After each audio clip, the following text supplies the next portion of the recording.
नमस्कार, मैं सिमरन गुप्ता, आप देख रहे हैं अमन न्यूज। नेपाल में उत्तराखंड के पिथौरागढ़ प्रशासन की ओर से भेजे गए एक पत्र को लेकर विवाद छिड़ गया है।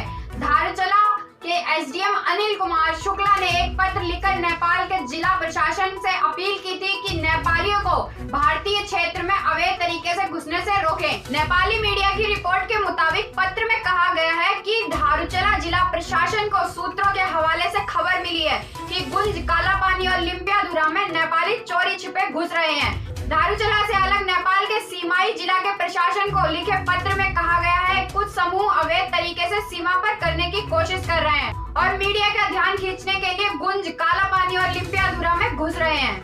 हालांकि नेपाल की सरकार की तरफ से इस पत्र को लेकर कोई जवाब नहीं आया, लेकिन नेपाल की मीडिया में इसे लेकर हंगामा मच गया है। नेपाल के प्रमुख अखबार नया पत्रिका ने अपने पहले पृष्ठ पर इस पर कवर स्टोरी छापी है। इसका शीर्षक दिया गया है भारत का आपत्तिजनक पत्र, नेपाली कालापानी और लिम्पियाधुरा में चोरी छिपे घुस रहे हैं। नेपाली अखबारों में इसे दोहराते हुए लिखा गया है कालापानी 58 सालों से भारत के पास है और नेपालियों की एंट्री संभव नहीं है। हालांकि भारत कह रहा है कि नेपाली चोरी छिपे इन इलाकों में घुसने की कोशिश कर रहे हैं। भारत और नेपाल के बीच सीमा विवाद को लेकर तनाव बढ़ा है। भारत ने 8 मई लिपुलेख से गुजरने वाले कैलाश मानसरोवर रोड लिंक का उद्घाटन किया तो नेपाल ने ऐतराज जताया था। भारत ने कोरोना महामारी के खत्म होने के बाद सीमा विवाद पर वार्ता करने का प्रस्ताव रखा था, लेकिन नेपाल ने इसके बाद कालापानी, लिपुलेख और लिम्पियाधुरा को शामिल करते हुए नया नक्शा जारी कर दिया था। पोखरियाल ने कहा, हम ऊपर से निर्देश आने का इंतजार कर रहे हैं। मुझे नहीं पता कि सरकार इस मुद्दे पर विदेश मंत्रालय के जरिए जवाब देगी या क्या कदम उठाएगी। इस मुद्दे पर केंद्र के स्तर पर बातचीत चल रही है। हमने सूचना दे दी है।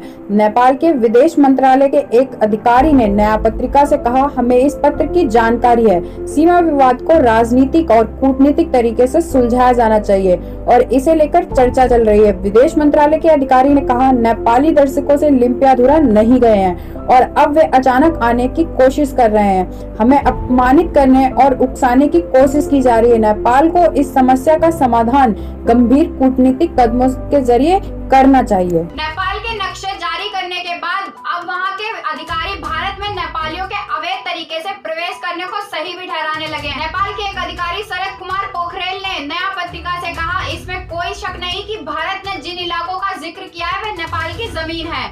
नेपाली नागरिक नेपाल की जमीन पर घूमने के लिए पूरी तरह से स्वतंत्र है, इसीलिए जिला प्रशासन ने हमें अभी तक कोई जवाब नहीं मिला। पत्र 11 दिन पुराना है लेकिन हमें कल ही मिला है। इसी के साथ मैं सिमरन गुप्ता आपसे विदा लेती हूँ। देखते रहिए अमन न्यूज।